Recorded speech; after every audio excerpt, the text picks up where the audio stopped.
بسم اللہ الرحمن الرحیم۔ تو آج ہم پڑھیں گے سبق نمبر 17۔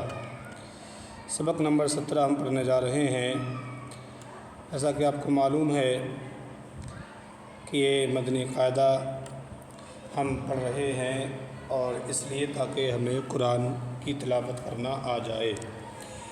اور سبحان اللہ، خوشی ہے کچھ بھائی اس کے ذریعے قرآن کو بہتر کرنا چاہتے ہیں، اور جو قرآن پڑھنا جانتے ہیں، جو تلاوت کر لیتے ہیں، وہ بھی اس پر غور کریں تاکہ یہ مد وغیرہ انہیں معلوم ہو جائیں۔ آج ہم پڑھنے والے ہیں مدوں کا بیان، مد کے بارے میں۔ دیکھیں مد کسے کہتے ہیں۔ مد کا معنی دراز کرنا ہوتا ہے اور کھینچنا ہوتا ہے۔ مد کے دو سبب ہوتے ہیں، حمزہ اور سکون، ٹھیک ہے۔ مد کی 6 قسمیں ہیں۔ مد 6 طرح کے ہوتے ہیں: مد متصل، مد منفصل، مد لازم، مد لین لازم اور مد عارض، ٹھیک ہے۔ مد لین عارض، تو یہ مد لین عارض ہو گیا، تو یہ مد ہو گئے ہمارے 6۔ تو مد جو ہے 6 طرح کی ہوتی ہے، ٹھیک ہے۔ تو اب ہمیں کیا کرنا ہے، اب ہمیں ان کو الگ الگ سمجھیں گے۔ مد متصل کیا ہے، مد منفصل کیا ہے۔ دیکھیں نمبر 1، مد متصل، حرف مد کے بعد حمزہ اسی کلمے میں ہو۔ اب یہ بات آپ کو سمجھنا ہوگی کہ حرف مد کسے کہتے ہیں اور حرف مد کتنے ہوتے ہیں۔ پہلے آپ اس کو سمجھیں۔ تو حرف مد ہوتے ہیں 3: الف، واو اور یا، ٹھیک ہے۔ الف، واو، یا، یہ 3 حرف مد ہیں، ٹھیک ہے۔ تو ان حرف مدوں کو کیا کرنا ہے ہمیں، اب ان کو ہم سمجھیں گے۔ الف، واو، یا، یہ 3 حرف مد ہوتے ہیں، اصل مد یہ 3 ہوتے ہیں، ٹھیک ہے۔ اب ان کے بعد حمزہ آنے سے مد کون سا بنتا ہے، سکون آنے سے کون سا مد بنتا ہے، ٹھیک ہے۔ اب یہ ہمیں سیکھنا ہے، جاننا ہے، پڑھنا ہے۔ سمجھیں، انشاءاللہ بہت ہی کام آنے والے ہیں، یہ لیسن آپ کے بہت ہی کام کا ہے۔ دیکھیں مد متصل حرف مد کے بعد اس میں سے کوئی بھی حرف ہو سکتا ہے۔ حمزہ اسی کلمے میں ہو تو مد متصل ہوگا، اس کا نام مد متصل کہتے ہیں اسے، ٹھیک ہے۔ اسے مد متصل کہیں گے اور وہ مد متصل ہوگا، ٹھیک ہے۔ اب آگے دیکھیں مثال، جیسے جاء،